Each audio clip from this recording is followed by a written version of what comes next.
नमस्कार, मैं हूं राकेश। आप देख रहे हैं इन वर्ल्ड। इस वक्त मौजूद है हुसैना रसूलपुर कोरीगांव में, जहां पे मेराजुल मोमिन कॉन्फ्रेंस हुआ है और यहां पे एक गुलाम शाह एक बाबा है जिनके आज कब्र पे आज चादर पोशी की गई है। हमारे साथ यहाँ के कुछ स्थानीय लोग हैं, उसके बाद जो मौलाना है वो लोग हैं, हम उनसे बात करेंगे। लेकिन सबसे पहले हम जानेंगे चाचा जी, आपका नाम क्या जी है? मेरा नाम मोहम्मद हुसैन है।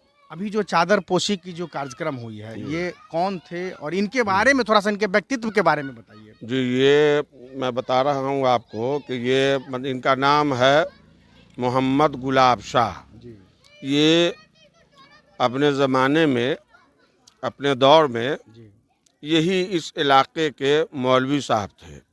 यही मतलब कि गांव-गांव में घूम करके मिलाद शरीफ पढ़ाते थे, लोगों के घर में जा कर के फातिया करते थे और बच्चों को भी पढ़ाते थे और मस्जिद में वो इमामत भी करते थे, नमाज भी पढ़ाते थे। और इन्होंने अपने जीवन काल में कम से कम 10-20 मस्जिद इन्होंने बनवाई है, समझ गए। जी जी और कहीं-कहीं ऐसा भी हुआ है कि कुछ लोग मतलब कि वहाँ पे मतलब कि मस्जिद के ख़िलाफ़ बात किए तो उसकी वजह से उनको जेल में भी जाना पड़ा अच्छा। और ये जेल में भी गए थे। इनकी जीवन बहुत ही ज़्यादा मतलब कि संजीदा थी जी और अच्छी थी, चमकदार जीवन थी, ताबनाक जीवन थी इनकी।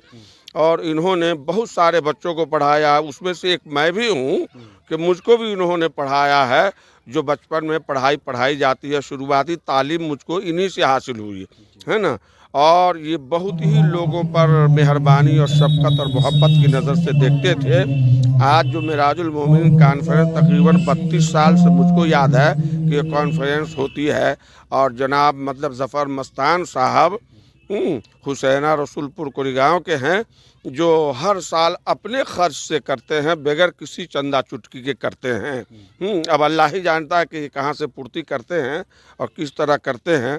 इस तरह से मतलब कि ये उनके लड़के हुए और उसी मेराजुल मोमिनीन कॉन्फ्रेंस के शुभ अवसर पे, अच्छे मौका पे, बेहतर मुबारक मौके पर मतलब इन्होंने अपने माँ बाप के यानी अब्बा अम्मा के कब्र पे चादर पोशी की है, गुल पोशी की है और फातिया खानी और उनकी मग़फ़िरत के लिए, उनकी बख्शिश के लिए, उनके आत्मा की शांति के लिए परवरदिगार से मतलब दुआएं की हैं, प्रार्थना की है इन्होंने।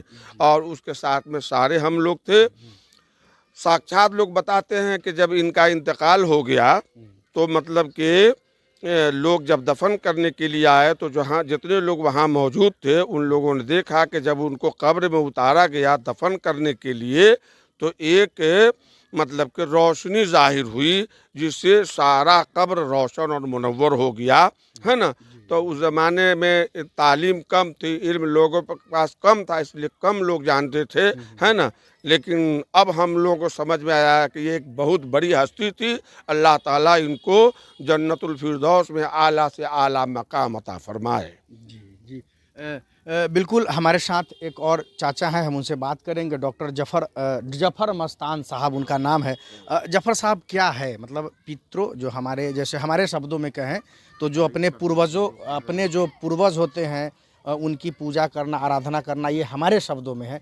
आप इसको किस रूप में देखते हैं? सूफ़ी गुलाब साहब हमारे वालिद थे, जी अब्बा हुज़ूर थे।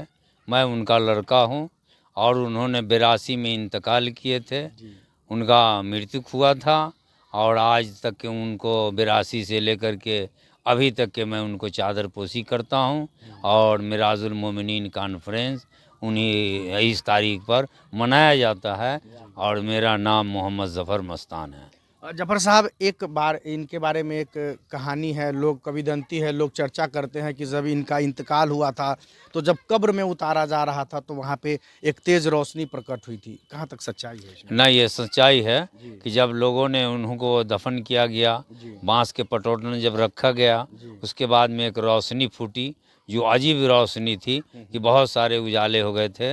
और उसके बाद जब मिट्टी से जब तोप दिया गया तो अचानक हल्का हल्का बारिश भी होने लगा था। अच्छा, मतलब ये कुदरत का जी करिश्मा कहा हाँ, जाए। कुदरत का करिश्मा। एक सवाल जफ़र साहब, युवा जो हमारे आज के जो युवा पीढ़ी है वो किसी भी समाज के हो, हिंदू से हो, मुस्लिम से हो, सिख ईसाई, किसी भी समाज से हो, हमारी जो युवा पीढ़ी है आज दिग्भ्रमित हो गई है।